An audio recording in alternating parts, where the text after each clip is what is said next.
नमस्कार. गुंतवणूक म्हटलं की आपल्या डोळ्यासमोर येतो तो फक्त परतावा. पण परताव्याच्या दुसऱ्या बाजूला असतात धोके, म्हणजेच रिस्क. आता या धोक्यांना घाबरून जायचं की त्यांना नीट समजून घ्यायचं? आज आपण गुंतवणुकीतले हेच धोके एकदम सोप्या भाषेत समजून घेणार आहोत. चला तर मग सुरुवात करूया. गुंतवणूक करताना आपल्या मनात एक धाकधूक असतेच, नाही का? की अरे, आपले पैसे बुडणार तर नाहीत, काही तोटा झाला तर? ही जी भीती आहे ना, तिलाच रिस्क असं म्हणतात. पण एक लक्षात घ्या, रिस्क म्हणजे घाबरून पळून जाण्याची गोष्ट नाहीये. हे असे काही घटक आहेत ज्यांना आपण ओळखू शकतो, समजू शकतो आणि त्यावर हुशारीने मातही करू शकतो. बरं, मग धोक्यांचा पहिला प्रकार बघूया. हे धोके म्हणजे समुद्रातल्या एखाद्या मोठ्या लाटेसारखे असतात. आता बघा, मोठी लाट आली की ती लहान बोट, मोठी बोट असा काही भेदभाव करत नाही. ती सगळ्यांवर सारखाच परिणाम करते. अगदी तसाच हे धोके बाजारातल्या प्रत्येक गुंतवणुकीवर परिणाम करतात. तर या मोठ्या लाटेसारख्या धोक्यांमध्ये नक्की काय काय येतं? चला बघूया. यात मुख्यत्वे 3 गोष्टी येतात. एक आहे मार्केट रिस्क, दुसरी इन्फ्लेशन रिस्क आणि तिसरी करन्सी रिस्क. एक एक करून समजून घेऊया. पहिला आहे मार्केट रिस्क. आता हे नाव ऐकूनच आपल्या लक्षात येतं की हा संपूर्ण मार्केटचा धोका आहे.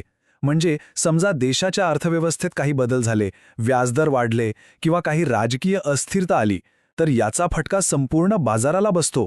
यावर आपलं किंवा कुठल्या एका कंपनीचं काहीही नियंत्रण नसतं.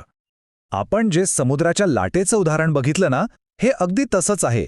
आपली गुंतवणूक कितीही चांगल्या कंपनीत असली तरी बाजाराची ही मोठी लाट आली की त्याचा परिणाम आपल्या गुंतवणुकीवर थोडाफार होणारच. आता वळूया दुसऱ्या धोक्याकडे, इन्फ्लेशन रिस्क. हा शब्द आपल्या सगळ्यांच्या ओळखीचा आहे. महागाई म्हणजे काय? तर वस्तू आणि सेवांच्या किमती वाढतात आणि आपल्या पैशांची खरेदी करण्याची शक्ती म्हणजेच पर्चेसिंग पॉवर कमी होते. हा धोका ना असा पटकन लक्षात येत नाही, म्हणूनच याला छुपा धोका म्हणतात. आपल्या बँक खात्यात रक्कम तर तेवढीच दिसते, पण त्या रकमेत आधी जेवढ्या वस्तू येत होत्या तेवढ्या आता येत नाहीत. जणू काही आपले पैसे आतल्या आत पोखरले जात आहेत.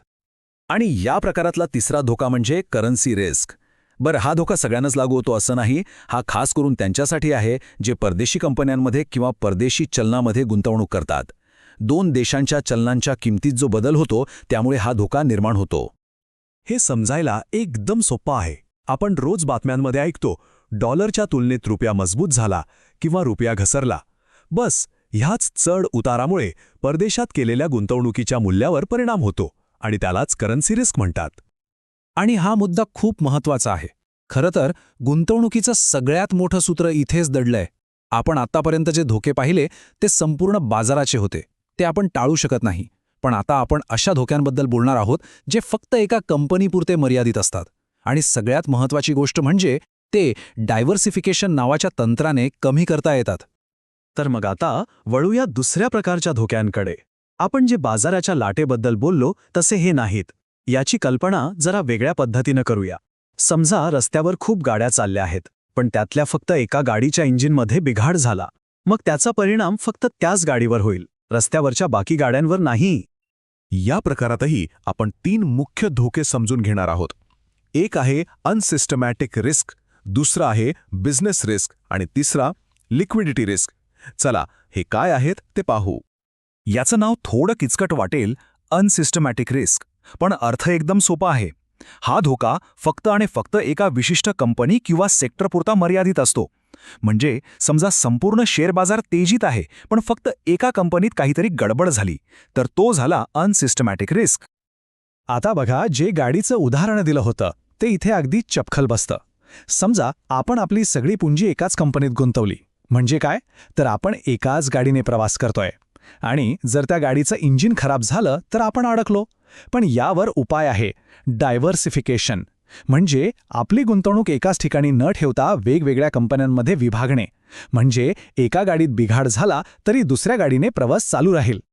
पुढचा धोका आहे बिझनेस रिस्क. नावाप्रमाणेच हा थेट कंपनीच्या बिझनेसशी म्हणजे तिच्या धंद्याशी जोडलेला आहे. उदाहरणं, कंपनीचे मॅनेजमेंट चांगलं नसेल किंवा त्यांच्या उत्पादनाची मागणीच कमी झाली किंवा स्पर्धेत ते मागे पडले, तर या सगळ्या गोष्टींमुळे हा धोका निर्माण होतो. जरा कल्पना करा, एखादी मोठी कंपनी आहे आणि अचानक त्यांच्या मॅनेजमेंटने काहीतरी चुकीचा निर्णय घेतला किंवा समजा त्यांची विक्रीच घटली. मग काय होणार? त्याचा थेट परिणाम त्या कंपनीच्या नफ्यावर आणि पर्यायाने शेअरच्या किमतीवर होणार. हाच तो बिझनेस रिस्क. आता येतो लिक्विडिटी रिस्क. हा एक फार इंटरेस्टिंग प्रकार आहे. लिक्विडिटी म्हणजे काय? तर आपली गुंतवणूक किती सहजपणे आणि पटकन पैशात रूपांतरित करता येते. म्हणजे आपल्याला गरज असताना ती वस्तू विकून लगेच पैसे मिळवता येतात का? जर उत्तर नाही असेल तर तिथे लिक्विडिटी रिस्क आहे.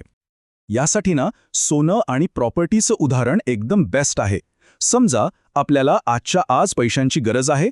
आपण सोनं विकायला गेलो तर त्याचे पैसे लगेच मिळतील. पण तेच जर आपण एखादी मोठी प्रॉपर्टी विकायला काढली तर योग्य गिराईक मिळायला किती वेळ लागेल हे सांगता येत नाही. हाच फरक आहे उच्च लिक्विडिटी आणि कमी लिक्विडिटीमध्ये. बरं, आतापर्यंत आपण वेगवेगळ्या प्रकारच्या धोक्यांबद्दल बोललो. पण आता आपण अशा एका गोष्टीबद्दल बोलणार आहोत जी शेअर बाजारात गुंतवणूक करणाऱ्या प्रत्येकाला रोजच्या रोज अनुभवायला मिळते. ही गोष्ट म्हणजे बाजाराची नाडी, म्हणजेच किमतीतील चढउतार. यालाच इंग्रजीमध्ये म्हणतात व्होलाटॅलिटी. सोप्या भाषेत सांगायचं तर बाजाराचा मूड, कधी एकदम वर कधी एकदम खाली. शेअरच्या किमतीत जे जलद आणि मोठे चढउतार होतात त्यालाच व्होलाटॅलिटी म्हणतात. काही शेअर्स एकदम शांत असतात तर काही एखाद्या रॉकेटसारखे वर खाली होत राहतात. हे जे रोजचं वर खाली होणं आहे ना, ही अस्थिरता हा बाजाराचा स्वभावच आहे. तो आपण बदलू शकत नाहीत. जे लोक कमी कालावधीसाठी गुंतवणूक करतात त्यांच्यासाठी ही व्हॉलेटॅलिटी एक मोठा धोका ठरू शकते. पण जे दीर्घकाळाचा विचार करतात त्यांच्यासाठी हीच व्हॉलेटॅलिटी कमी किमतीत खरेदी करण्याची एक संधी असू शकते. चला तर मग आपण आत्तापर्यंत जे काही पाहिलं त्याचा थोडक्यात आढावा घेऊया. आपण बाजाराचे धोके पाहिले, कंपनी विशिष्ट धोके पाहिले आणि व्होलॅटिलिटी म्हणजे काय तेही समजून घेतलं. कारण धोके समजून घेणं ही फक्त पहिली पायरी आहे. खरी कसोटी आहे ती या माहितीचा वापर करून आपली रणनीती ठरवण्यात. तर इथून पुढे कोणतीही गुंतवणूक करण्याआधी मनातल्या मनात ही एक छोटीशी चेकलिस्ट नक्की वापरा. फक्त 3 सोपे प्रश्न. पहिला, आपण ज्या धोक्याचा विचार करतोय तो नक्की कोणत्या प्रकारचा आहे? दुसरा, तो धोका संपूर्ण बाजारावर परिणाम करणारा आहे की फक्त एकाच कंपनीपुरता?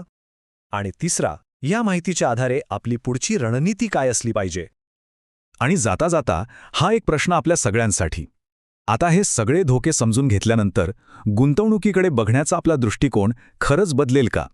म्हणजे आता आपण फक्त किती परतावा मिळेल याचा विचार करू की किती धोका आपण स्वीकारू शकतो याचाही विचार करू? यावर नक्की विचार करा.